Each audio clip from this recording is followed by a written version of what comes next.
오늘 제목을 함께 한번 같이 읽겠습니다. 시작. 내가 살다 간 자리에 남긴 흔적. 인생은 땅에 와서 한 생애를 살고 마감을 하게 될 때에 누구든지 자신이 살아온 삶의 자리에 삶의 흔적을 남기게 되어 있는 것입니다. 예를 들면은 지금 이 예배당 안을 환하게 밝히고 있는 이런 전깃불은 에디슨의 삶의 흔적이라 그렇게 이제 우리가 말할 수가 있을 것이고, 또 우리 교회가 소속되어 있는 우리 고신총회 교단은 일제 36년 때에 36년 동안에 신사참배를 반대하고 옥에 갇혔던, 그러다가 이제 고난을 받고 추록을 하게 된 이 산순교자들이 이루어 놓은, 그리고 만들어서 우리에게 물려준 그런 분들의 삶의 흔적이라고 말할 수가 있을 것입니다. 그리고 또 우리 교회가 또 후원을 하고 있고, 저도 좀 관심을 많이 가지고 있는 이 월드비전 같은 NGO 단체는 1950년 6.25 전쟁 때에 우리나라의 종군 목사로 오셨던 박 피어슨 목사님과 그리고 또 한경직 목사님, 이런 분들이 전쟁의 고아와 가부들을 돌아보기를 시작하면서 만든 그런 이제 구호 기관이었는데, 이제는 이것이 기관이 성장을 해서 100여 개국에 매월 1억 명 이상의 아동들에게 후원을 하는 그런 국제 구호단체가 되어진 것입니다. 이런 이 NGO 단체는, 월드비전과 같은 단체는 박 피어슨 목사님과 한경직 목사님의 삶의 흔적이다, 그렇게 이제 말씀을 드릴 수가 있는 것입니다. 이 박 피어슨 목사님이 이 월드비전을 시작하면서 늘 기도했던 그 기도의 제목이 저의 마음에도 너무 감동적이고, 또 우리 성도들도 기억해 두는 것이 좋을 것 같아서 제가 소개를 해드리면 이런 기도의 내용이에요. 하나님이 마음 아파하는 일로 우리도 마음 아파하게 하소서, 그런 기도의 제목이에요. 한번 따라해 보겠습니다. 하나님이 마음 아파하는 일들로 나도 마음 아파하게 하소서. 좀 감동적이지 않습니까? 우리는 내가 마음 아파하는 일로 인해서 기도하고 그런 일로만 고민을 하는 이런 사람들인 것이 분명합니다. 그러나 하나님이 마음 아파하는 일이 뭔가를 살펴서 그 일로 인하여 나의 마음도 아픈 이런 그리스도인이 되어야 된다는 말씀이죠. 그 박 피어슨 목사님이 이런 기도를 하면서 전쟁 고아와 또 이 땅에 홀로 된 가부들을 돌아본 이런 놀라운 역사가 처음에 아주 미약하게 시작되었지만도 세월이 지나면서 그분들의 삶에 남긴 흔적으로 오늘의 월드비전이 있게 되어진 것이다, 그렇게 말할 수가 있는 것입니다. 여러분, 이런 흔적은 비단 사람만이 남기는 것은 결코 아닙니다. 살아있는 생명체가 지나간 자리에는 다 흔적이 남게 되어 있어요. 여러분이 길을 가다가 길 한 모퉁이에 보면은 개미들이 지나간 그런 흔적을 찾아볼 수 있을 것이고, 고목나무 같은 데서는 벌레가 지나간 자국이 역시 남아있는 것을 봅니다. 저희들이 옛날 어릴 때에 시골에서 자라면서 그 농촌 마루에 비가 온 날 이후면은 닭이 지나간 발자국이 남아있는 것을 보게도 되고, 또 때로는 강아지가 지나간 그런 자국이 있는 것도 보게 되어지는 것입니다. 이렇게 살아있는 생명체가 지나간 자리에는 자국이 남는다는 것이죠. 그래서 이런 시가 아마 나왔던 것 같습니다. 간밤에 첫눈이 10개 내리니 오늘 아침 뒷뜰이 하얗게 되었네. 개가 걸어가니 매화꽃이 떨어지고 닭이 지나가니 댄잎이 생기는구나. 이런 글귀는 물론 비유적인 표현인데 모든 생명체가 지나간 자리에는 자국이 남는 것처럼 인생이 지나간 자리에도 흔적이 남는다고 하는 것을 남게 되기 때문에 선한 흔적을 남기는 사람들이 되어야 된다는 이것을 교훈하기 위해서 기록된 그런 글귀가 아닌가 그런 생각을 해보게 됩니다. 사랑하는 성도 여러분, 여러분들은 이 땅에서 한 생애를 살고 인생을 마감하게 될 때에 여러분들이 살다가 간 자리에 어떤 삶의 흔적을 남길 것이냐, 이런 부분 때문에 한번 고민을 해보셔야 되는 것입니다. 저는 이제 세월이 가고 나이가 좀 들어가면서 그리고 또 사역을 마무리할 때가 다가오는 이런 시점을 맞아서 지나온 세월을 돌아보면서 나의 삶의 흔적이 어떻게 남을까, 이런 일로 인해서 한 번씩 고민을 하게 되는 것입니다. 삶의 흔적을 누구든지 다 남기게 되어 있어요. 우리나라 옛 어른들이 일러준 말 가운데 사람은 땅에 와서 이름을 남기고 짐승은 가죽을 남긴다. 아마 그런 말을 여러분들도 들어보았을 것입니다. 오늘 저와 여러분들이 과연 어떤 이름을 남기고 우리의 인생을 마감할 것인가 고민해 보셔야 된다는 거예요. 불명예스러운 이름을 남겨서는 결코 안 될 것입니다. 여러분의 이름이 존귀한 이름으로 남을 수 있는 그런 은총이 우리에게 있어야 합니다. 불러도 또 불러보고 싶은 그런 이름으로 남기고 갈 수 있는 이런 하나님의 사람들이 되어야 된다는 말씀이에요. 우리가 교회를 함께 섬기면서도 그분들이 지나간 이후에 그분들의 이름을 기억합니다. 어떻게 그분들이 하나님의 교회를 섬겼는가 남게 되어 있습니다. 아름다운 이름으로, 조금 전에 말씀드린 바와 같이 생각하면 생각할수록 더 아름다운 이런 이름으로 남길 수 있는 저와 여러분들이 되어지기를 예수님의 이름으로 당부합니다. 크게 아멘. 오늘 우리가 읽은 이 본문 말씀을 보면은 사도 바울이 주님을 위해서, 교회를 위하고 복음을 위해서 한평생을 살았던 삶의 흔적이 자신의 몸에 지금 남아있다. 주님을 위하고 교회를 위하고 복음을 위해서 한 생애를 살고 그 살은 결과로 자신의 몸에 삶의 흔적이 남아있다. 그런 고백을 지금 하고 있는 것입니다. 여기 17절 말씀을 우리 함께 한번 소리내서 같이 한번 더 읽어봅니다. 시작. 이후로는 누구든지 나를 괴롭게 하지 말라. 내가 내 몸에 예수의 흔적을 지니고 있노라. 이 말씀은 사도 바울의 몸에 예수를 위해 살았던 그 삶의 흔적이 지금 남아있다. 그런 고백의 말씀인 것입니다. 여러분, 사도 바울이 갈라디아 교인들에게 왜 이런 말을 하게 되었느냐 하면은 갈라디아 교회 성도들이 교회 안에 들어와 있는 율법을 지나치게 강조하는 유대주의자들, 다시 말하면 기독교를 유대교화 시키려고 하는 이런 잘못된 사람들의 가르침에 영향을 받아서 첫째는 사도 바울의 사도됨을 부정을 하는 것입니다. 바울은 사도가 아니다. 그들의 가르침을 따라서 그렇게 이제 말을 하는 거예요. 그 다음에 또 한 가지는 바울이 전파한 그 순수한 복음을 변질시키려 하기 때문에 바울이 이 고백을 하게 되어진 것이에요. 여러분, 유대주의자들이 가르치는 교훈은 어떤 교훈이냐 하면은 사람이 예수만 믿어가지고 구원받는 건 아니다.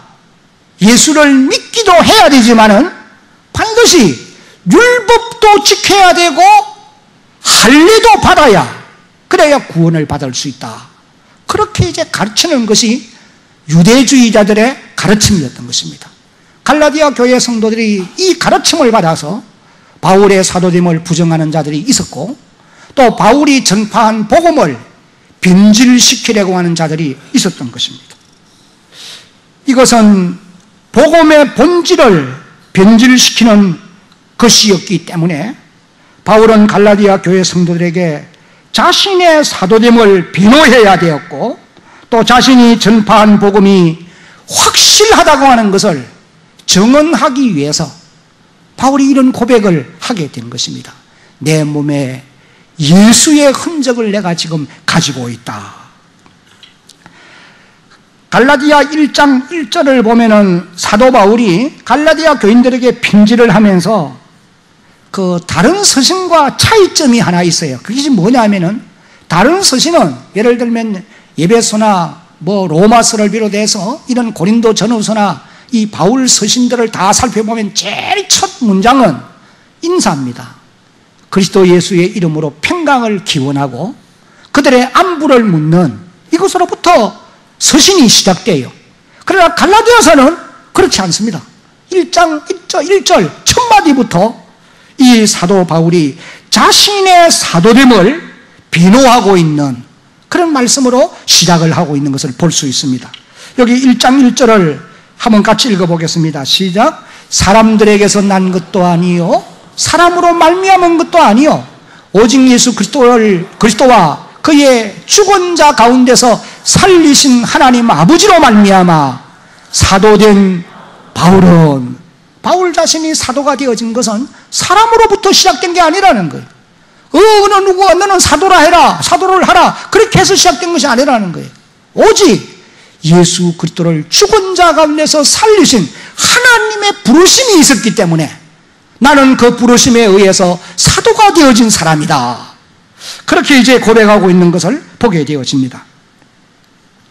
바울은 갈라디아서를 통해서 자신은 분명히 하나님으로부터 부름을 받아 사도가 되었다는 사실과 또 자신이 전파한 복음이 절대적인 복음이라고 하는, 절대 복음을 절대로 변개할 수 없는 그런 복음이라는 사실을 강조하고 있는 이런 말씀을 우리가 볼 수 있습니다. 갈라디아 1장 7절로 9절을 보면은 갈라디아 교인들에게 편지하면서 이런 말씀을 하세요. 다른 복음은 없나니 다만 어떤 사람들이, 이 유대주의자들입니다, 너희를 교란하여 그리스도의 복음을 어떻게 하려 함이라? 변하게 하려 함이라. 8절 같이 한번 읽어봅니다. 시작. 그러나 우리나 호 하늘로부터 온 천사라도 우리가 너희에게 전한 복음 외에 다른 복음을 전하면 무엇을 받을지어다? 저주를 받을지어다. 여기서 말하는 이 다른 복음, 9절 다 같이 한번 읽어봅니다. 9절 시작. 우리가 전에 말하였거니와 내가 지금 다시 말하노니 만일 누구든지 너희가 받은 것 외에 다른 복음을 전하면 무엇을 받는다? 저주를 받을 것이다. 여기서 말하는 이 다른 복음, 이 다른 복음이라는 말은 조금 전에 말씀드렸는데도 유대주의자들이 예수를 믿되 율법도 지켜야 되고 할례도 받아야 된다, 그렇게 가르치는 이런 내용을 말하는 것입니다. 그 당시에 다른 복음은 바로 그런 내용이었어요. 그러나 여러분, 오늘 이 시대에, 우리가 지금 살아가고 있는 이 시대에도 교회 안에 다른 복음이 들어와 있습니다. 다시 말하면 잘못 가르치는, 지난날에 우리가 듣고 배웠던 그 진리를 왜곡시키는 잘못된 신학이 들어와 있고 잘못된 복음이 오늘도 하나님의 교회 안에 들어와 있다는 말이에요. 그러므로 여러분들은 지금까지 여러분이 하나님의 교회에서 듣고 배운 진리가 영원한 변하지 아니하는 하나님의 말씀인 것을 믿으시고 그 말씀의 터위에 여러분의 믿음을 굳게 세워가는 그런 하나님의 사람들이 되어질 수 있기를 예수님의 이름으로 당부합니다. 크게 아멘. 오늘 하나님의 교회 안에 잘못된 진리를 가지고 들어와서 그동안 내가 알고 있고 들었던 복음을 변질시키려고 하는, 그래서 우리를 미혹하는 이런 일들이 땅 위에 많이 있다는 것입니다.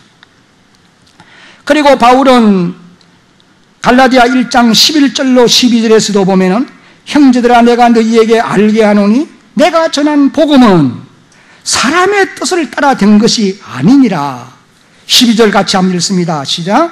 이는 내가 사람에게서 받은 것도 아니요 배운 것도 아니요 오직 예수 그리스도의 계시로 만미함은 것이라. 그러니 내가 너희에게 전하는 이 복음이 진실로 옳다는 거예요. 여러분, 저는 대한교회를 시작해서 오늘에 이르러 오면서 여러 가지 부족한 것이 많이 있지만은 저는 내 생각으로 하나님의 말씀을 말씀 그대로 전하는 데는 내가 하나님 앞에 부끄러움이 없다. 말씀 그대로 분명히 전했고 내가 전한 이 복음은 분명히 진리고 절대로 변할 수 없는 영원한 하나님의 말씀이다. 저는 그 자신감은 꼭 가지고 있습니다. 그러나 가르친 대로 자신이 순종하지 못하고 실정하지 못한 부분들은 인정할 수밖에 없어요. 그러므로 여러분, 대한교회를 섬기는 우리 성도 여러분들은 지금까지 여러분이 들었고 배운 이 진리가 하나님의 영원한 말씀이고 이 말씀 위에 여러분이 굳게 서 가기만 하면 영광의 나라에 들어가서 멸관받는 하나님의 사람들이 되어질 줄로 여러분 믿으시기를 바랍니다. 바울은 이런 내용으로 갈라디아 교인들에게 편지를 다 쓰고 결론적으로 이제 하신 말씀이 조금 전에 우리가 읽었던 이 본문 말씀이에요. 내가 내 몸에 예수의 흔적을 가지고 있노라. 그러므로 이제부터 너희가 나를 괴롭게 하지 말라. 나의 사도됨을 이제는 인정해야 되고 내가 전한 복음이 진리인 것을 너희가 받아들이고 그 말씀을 순종하는 사람들이 되어야 된다. 이것을 이제 바울이 결론적으로 말씀하고 있다는 것입니다. 여러분, 여기 17절 말씀에서 강조되고 있는 말씀은 흔적이라는 말씀이에요. 이 흔적이라는 단어가 신약 성경에서 여기 외에는 다른 곳에 기록된 것이 없습니다. 여러분, 여기서 말하는 이 흔적이라는 말은 예수 그리스도 때문에 당하는 상처나 혹은 그 상처의 자국, 이것을 일컬어서 흔적이라 그렇게 이제 표현을 하고 있다는 사실을 우리가 기억을 하시면 되겠습니다.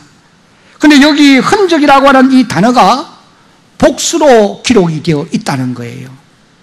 흔적들이 내 몸에 남아있다, 그런 말이. 이 말은 다른 말로 하면은 바울 자신의 몸에 예수 그리스도 때문에 받은 고난의 상처들이 많이 있다는 거예요. 내가 지금까지 주를 위해 살고 복음을 위해 사느라고 많은 고난을 받았는데 그 고난을 통해서 내 몸에 예수의 흔적들이 많이 남아있다. 그 상처들이 너무 많이 남아있다. 지금 그 말씀을 하시고 계시는 것입니다. 사랑하는 성도 여러분, 바울에게만 그런 흔적이 남아있어 있으면 될 것이 아니고 오늘 주를 섬겨 살아가는 저와 여러분들에게도 바울이 가지고 있는 이런 상처들, 예수의 흔적들, 이런 자국들이 오늘 우리에게도 남아 있어야 할 줄로 여러분 믿어야 합니다. 이 자국이 남기 위해서 우리가 주를 섬겨 살아가는 일에 열심을 다해야 된다는 거예요. 그러면 왜 이런 흔적들이 바울의 몸에 남게 되었느냐? 예수의 흔적이 어떻게 바울의 몸에 그렇게 많이 남게 되었느냐? 그 이유는 본문 14절을 보면은 예수의 십자가만 자랑하며 살아갔기 때문에, 예수의 십자가만 자랑하며 살았기 때문에 자기의 몸에 예수의 흔적, 그리스도 때문에 받은 상처, 그 자국이 많이 남아있다, 그런 말씀을 하시고 계신다는 거예요.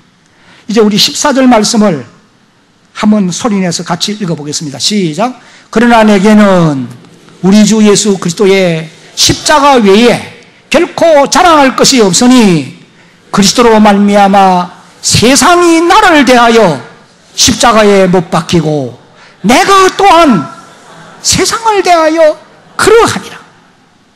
바울은 고백합니다. 예수 그리스도의 십자가 외에는 내게 자랑할 것이 없다. 나는 이 예수 그리스도의 복음을 위해서 죽게 받은 사명이기 때문에 이 사명을 위해서 나의 달려갈 길을 달려간다는 거예요. 우리가 아는 대로 사도 바울은 저 사도행전 9장에 기록되어 나오는데 다메섹 도상에서 처음으로 예수가 주 되심을 알고 주님을 만납니다. 다시 말하면 예수를 믿었어요. 그때 이후부터 그의 한평생은 오직 예수의 복음을 전하는 이 일에만 목숨을 바쳐 살았던 이런 놀라운 역사를 보게 되어지는 것입니다. 그래서 빌립보 3장 5절로 9절에 보면은 바울이 이런 고백을 했습니다. 내가 8일 만에 할례를 받고 이스라엘 족속이요 베냐민 지파요 히브리인 중에 히브리인이요 율법으로는 바리새인이요. 이건 자기가 지난날에 가지고 있던 자랑을 말합니다. 여러분, 여기서 말하는 이런 내용들은 바울로서는 아주 중요한 부분들이에요. 인간적인 면에서 보면 바울은 뛰어난 사람이라는 겁니다. 그 다음에 6절을 보면은 열심으로는 교회를 박해하고 율법의 의로는 흠이 없는 사람이었다. 그런데 7절에 그러나 무엇이든지 내게 유익하던 것을 내가 그리스도를 위하여 해로 여길 뿐더러 8절 같이 한번 읽어봅니다. 시작. 또한 모든 것을 해로 여김은 내 주 그리스도 예수를 아는 지식이 가장 고상하기 때문이라. 내가 그를 위하여 모든 것을 잃어버리고 배설물로 여김은 그리스도를 얻고 9절 그 안에서 발견되려 함이니 내가 가진 의는 율법에서 난 것이 아니요 오직 그리스도를 믿음으로 말미암은 것이니 곧 믿음으로 하나님께로부터 난 의라. 그래서 바울은 그의 한평생의 생애가 그리스도의 복음을 위해서 고난받는 삶을 살았다는 것입니다. 우리가 바울 서신을 읽어보면은 바울이 주님을 위해서 한평생을 살았는데 얼마나 많은 고난을 지불하고 살았는가. 우리로서는 도무지 상상할 수 없는 그런 엄청난 고난을 지불하면서 주를 위하여 복음을 위하여 한 생애를 살았던 그런 고백을 읽어볼 수가 있게 되는 것입니다. 먼저 고린도후서 11장 23절부터 26절, 27절까지를 보면은 바울이 주를 위해서 받은 고난에 대해서 이렇게 말합니다. 그들이 그리스도의 일꾼이냐 정신없는 말을 하거니와 나는 더욱 그러하도다. 내가 수고를 넘치도록 하고 옥에 갇히기도 더 많이 하고 매도 수없이 맞고 여러 번 죽을 뻔하였으니 24절 유대인들에게 40에 하나 감한 매를 몇 번 맞았어요? 5번 맞았으며 24절 25절 3번은 태장으로 맞고 1번은 돌로 맞고 3번 파선을 당하여 일주야를 깊은 바다 위에서 지냈고 26절 여러 번 여행을 하면서 강의 위험, 강도의 위험, 동족의 위험, 이방인의 위험, 시내의 위험, 광야의 위험, 바다의 위험, 거짓 행제 중에 위험을 당하고 27절 시작 또 수고하며 애쓰고 여러 번 자지 못하고 줄이며 목마르고 여러 번 굶고 춥고 헐벗었노라. 주를 위해서 복음을 위해서 바울이 이렇게 살았다는 거예요. 그리고 또 고린도후서 1장 8절 9절을 보니까 형제들아 우리가 아시아에서 당한 환난을 너희가 모르기를 원하지 아니하노니 힘에 겹도록 심한 고생을 받아 살 소망까지 끊어지고 9절 같이 한번 읽어봅니다. 시작. 우리는 우리 자신이 사형 선고를 받은 줄 알았으니 이는 우리로 자기를 의지하지 말고 오직 죽은 자를 다시 살리시는 하나님만 의지하게 하려 하심이라. 바울이 아시아에서 고난을 받았는데 사형 선고를 받은 정도로 이제는 나는 죽었구나. 살 소망이 끊어졌다는 거예요. 그 정도의 고난을 받았다는 것입니다. 그런데 그렇게 된 이유는 자신을 의지하지 말고 죽은 자를 다시 살리는 하나님만 신뢰하며 살도록 만들기 위해서 하나님이 그렇게 하신 것이다. 그렇게 이제 9절에 보니까 고백을 했습니다. 이와 같이 바울 사도는 오직 예수의 십자가만을 자랑하고 또 복음을 위해서 헌신된 삶을 살았던 것입니다. 그런데 그런 삶을 산 결과 말로 표현할 수 없는 엄청난 고난을 받게 되었다. 이것을 이제 말씀을 하시고 계세요. 우리가 생각할 때는 그런 주를 위한 고난을 받았으면 거기에 대한 보상을 받아야 되겠는데, 상을 얻어야 되겠는데, 죽도록 그리스도의 복음만을 위해서 살았는데 엄청난 고난을 지불할 수밖에 없었다. 그러므로 그의 몸에는 많은 상처와 자국이 남아 있게 되었다. 그렇게 말씀했어요. 여러분, 그것이 바로 예수의 흔적이었던 것입니다. 예수의 흔적이 바로 고난을 받음으로 자기 몸에 남게 된 상처였다는 거예요. 자국이었다는 것입니다. 이것이 사도 바울이 사도된 정표이기도 한 것이었습니다.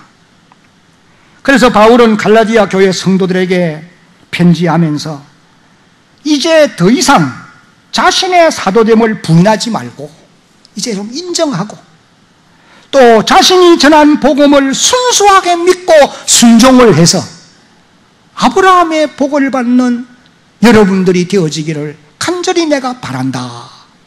그런 이제 말씀을 갈라디아서를 통해서 기록을 하고 있는 것입니다. 사랑하는 성도 여러분, 오늘 저와 여러분들은 우리의 남은 세계를 사는 동안 무엇을 위해서 살다가 또 내가 살다 간 자리에 무슨 흔적을 남기기를 원하시느냐?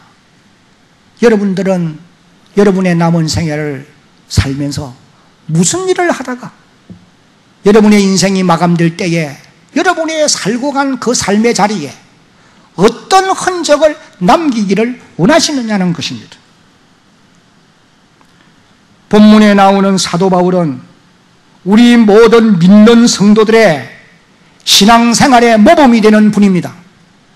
바울이 고린도 교인들을 향하여서 이런 말씀을 하셨어요. 한번 따라합시다. 내가 그리스도를 본받은 것처럼 너희는 나를 본받으라. 사도 바울이 고린도 교인들을 향하여서 자신 있게 말합니다. 내가 그리스도 예수를 본받은 것처럼 너희는 나를 본받는 사람이 되라는 거예요. 여러분, 그러므로 사도 바울의 삶은 우리 모든 성도들이 본받아가야 될 신앙생활의 모범이 되는 분인 것을 여러분이 알아야 되는 것입니다. 그러므로 우리 모든 성도들은 사도 바울처럼 복음을 전하다가 고난도 받아보아야 되는 겁니다. 여러분이 복음 전하다가 고난 받아보셨습니까? 예수의 이름을 전하다가 환난을 겪어보아야 된다는 거예요. 이것이 여러분에게 남아야 될 예수의 흔적인 것입니다. 뿐만 아니라 예수의 이름으로 선한 일을 행하다가 오해도 받아보고 욕도 들어보아야 되는 거예요. 앞서 있는 많은 성도들이 하나님의 교회를 열심히 섬기다가 일하지 않는 사람들로 인해서 오해를 받기도 하고, 또 어떤 때는 원성을 듣는 경우도 없잖아 있습니다. 여러분, 그거 당연한 것이라고 생각했어야 돼요. 왜냐하면은 바울이 애매한 고난을 얼마나 많이 받습니까? 예수의 이름 때문에 선한 일을 행하다가 받는 모욕, 그의 고난이 얼마나 많으냐는 말이. 오늘 우리도 예수의 이름 때문에 선한 일을 행하다가 오해도 받아보고 욕도 들을 수 있는, 그리고 또 하나님이 저와 여러분에게 주신 시간과 재능과 물질과 몸을 바쳐서 주님을 위해, 교회를 위해 최선을 다해 헌신하다가 어려움도 당해보고 손해도 겪어보므로 바울처럼 예수의 흔적을 몸에 지녀볼 수 있는 그런 여러분들이 되셔야 하는 것입니다. 이거 성도들이 원치 않는 일이에요. 그러나 반드시 그렇게 되어져야 됩니다. 그리고 또 여러분들이 열심히 기도하다가 몸이 피곤해져 보기도 해야 돼요.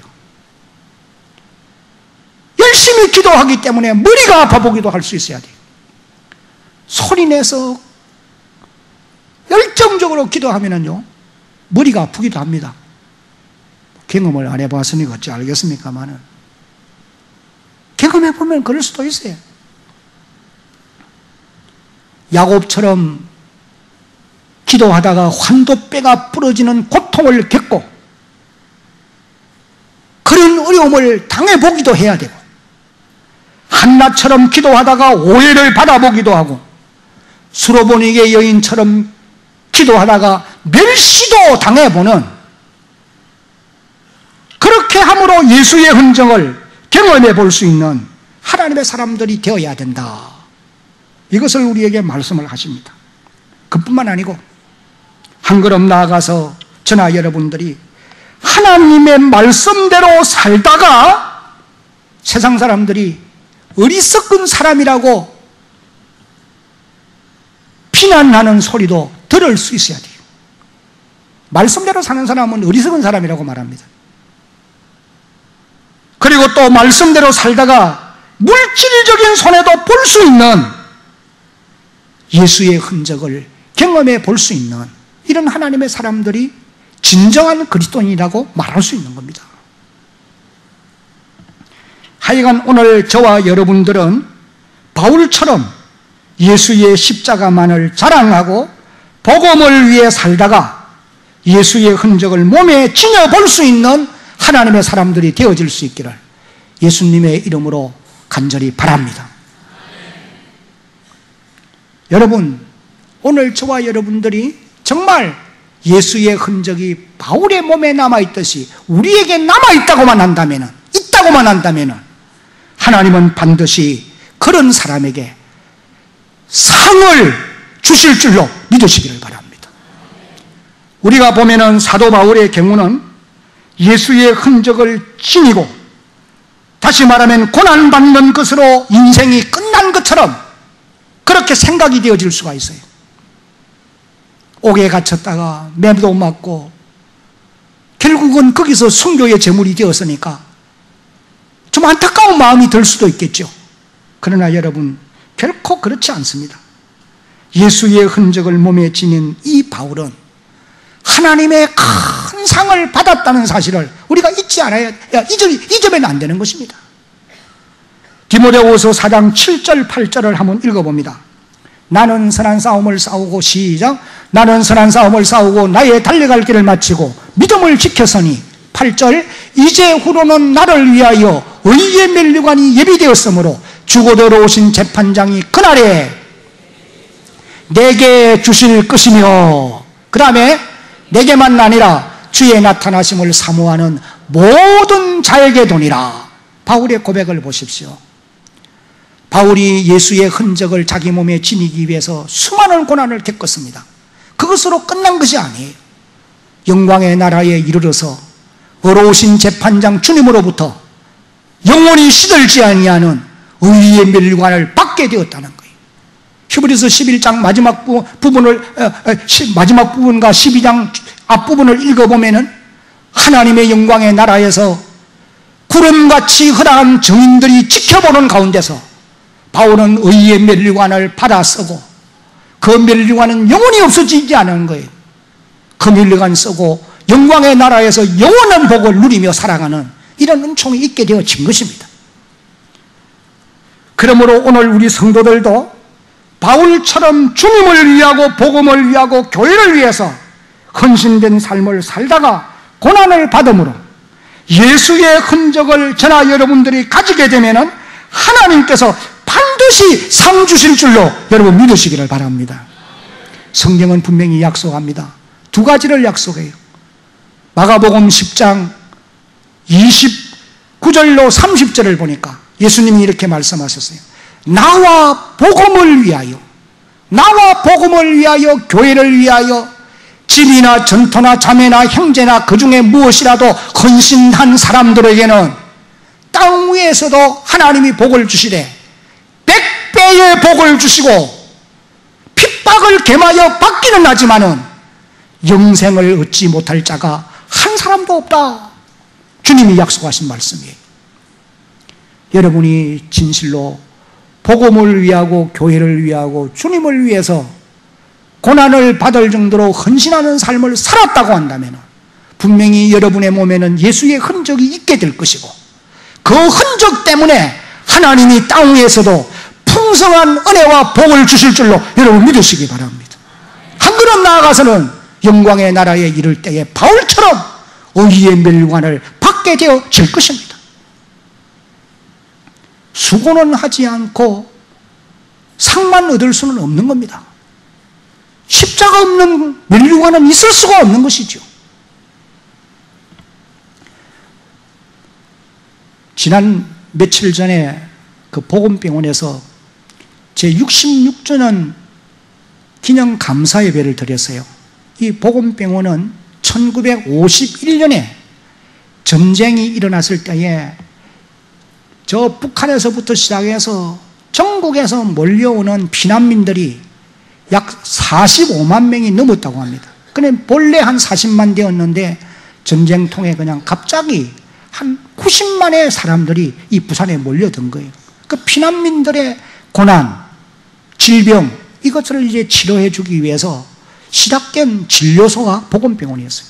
근데 그 진료소가 시작될 때에 장기래 박사님의 헌신된 의술, 그리고 또 전영창 선생님의 희생적인 자기 기부, 이런 것들이 기초가 되어서 진료소가 시작되어서 오늘의 복음병원이 있게 된 것입니다. 그래서 복음병원을 보면은 장기래 박사님과 전영창 선생님의 삶의 흔적이다, 그렇게 말할 수가 있어요. 그래서 제가 그 말씀을 전하면서 여러분들도 그분들의 정신을 기려서 이 복음병원이 구제사역과 또 의술을 바르게 잘 제공해서 많은 사람들의 영혼도 육신도 고침받는 이런 역사가 있기를 바란다, 그런 말씀을 전한 적이 있어요. 여러분, 오늘 저와 여러분들도 우리의 한 생애를 살고 나면은 반드시 삶의 흔적을 남기게 될 것입니다. 이제 말씀을 맺으면서 몇 가지 당부의 말씀을 드리려고 합니다. 오늘 여기 예배를 드리는 여러분, 하나님이 여러분 각자에게 이 교회에서 여러분이 맡은 자신의 십자가가 분명히 있습니다. 감당해 가야 될 사명이 있다는 말씀이에요. 그 십자가를 잘 지고 바울처럼 내게도 예수의 흔적이 있다라고 고백할 수 있는 그런 여러분들이 되어지기를 간절히 바랍니다. 그 다음에 한 걸음 나아가서는 여러분들이 여러분의 십자가를 잘 지고 가므로 이 대양교회가 천국의 그림자로서 행복한 교회가 될 수 있기를 저는 간절히 바랍니다.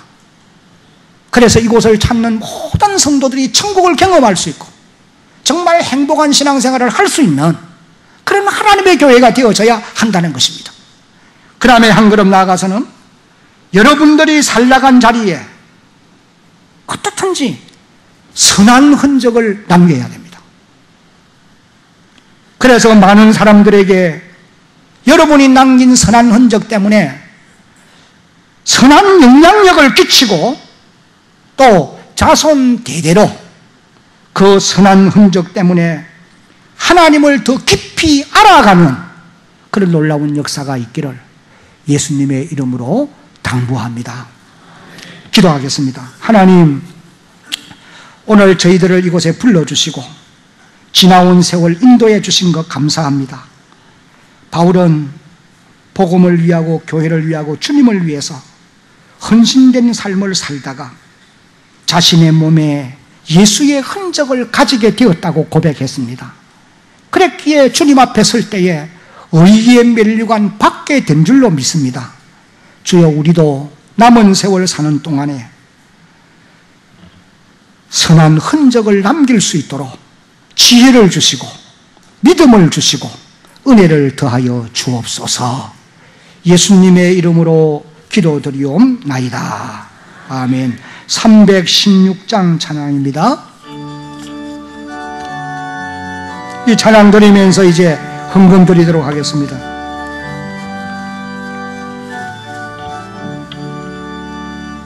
주여, 나의 정성 드립니다. 이 작은 나의 생명 나의 정성 다해 주님만을 위하여서 살기 원하오니 주여 잡아주소서 나를 잡으소서 주님만을 위하여 살게 하소서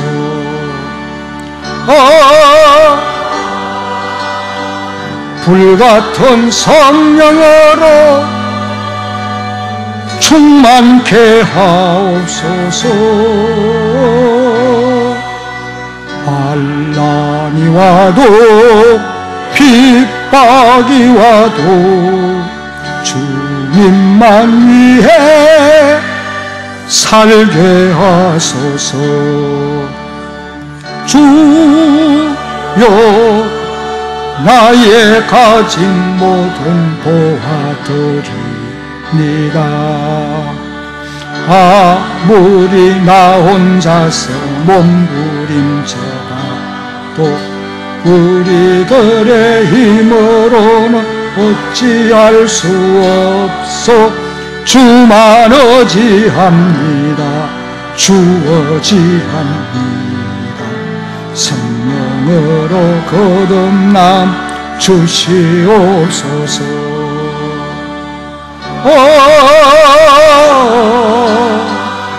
불같은 성령으로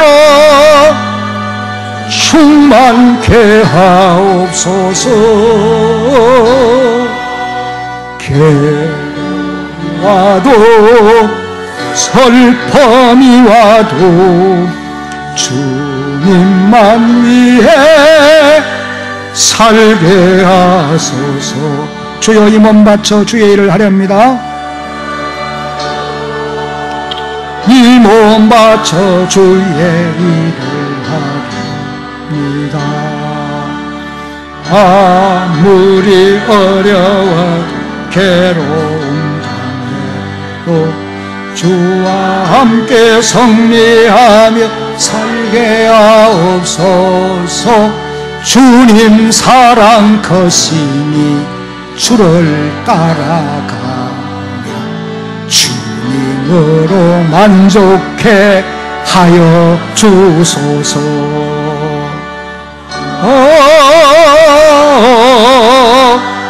불같은 성령으로 충만케 하옵소서 고통이 와도 죽음이 와도 주님만 위해 살게 하소서 하나님 드려진 예물을 연락해 주시고 드리는 손길들 위에 은혜와 복을 내려 주시기 원합니다. 세상 살아가는 길이 결단코 만만치 않습니다. 원치 않는 질병도 많고 다가오는 근심도 많으며 지고 있는 무거운 짐도 있고 염려되고 걱정되는 일들이 하나둘이 아닙니다. 그러나 하나님, 하나님의 은혜의 날개 아래 우리를 맡겨드립니다. 선한 길로 인도해 주옵소서. 주의 백성들이 하나님 주신 것 중에 10의 1은 하나님의 것이라고 말씀하셨기에 그 말씀을 믿고 구별하여 올려드렸습니다. 주여 기억해 주시고 약속한 말씀대로 생업의 가정에 복을 주셔서 땅 위에 사는 날이 복되고 풍족한 가운데 나누어 주면서도 항상 남는 삶을 살아가도록 도와주시기 원합니다. 또 여러 가지 감사의 제목으로 올려드렸습니다. 하나님 무슨 일로 인하여 감사하는지 아버지가 아시오니 감사의 조건들이 전화위복되게 하시고 늘 앉아도 일어서도 들어가도 나가도 감사하며 살아가는 하나님의 백성들이 되게 하옵소서. 주일연금을 드립니다.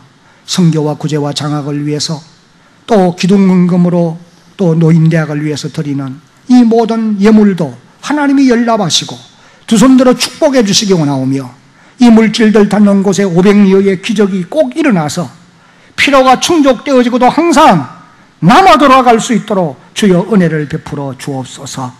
우리 성도들의 가정에도 이런 복 주시기를 간절히 비옵고 예수님의 이름으로 기도 기도드리옵나이다. 아멘.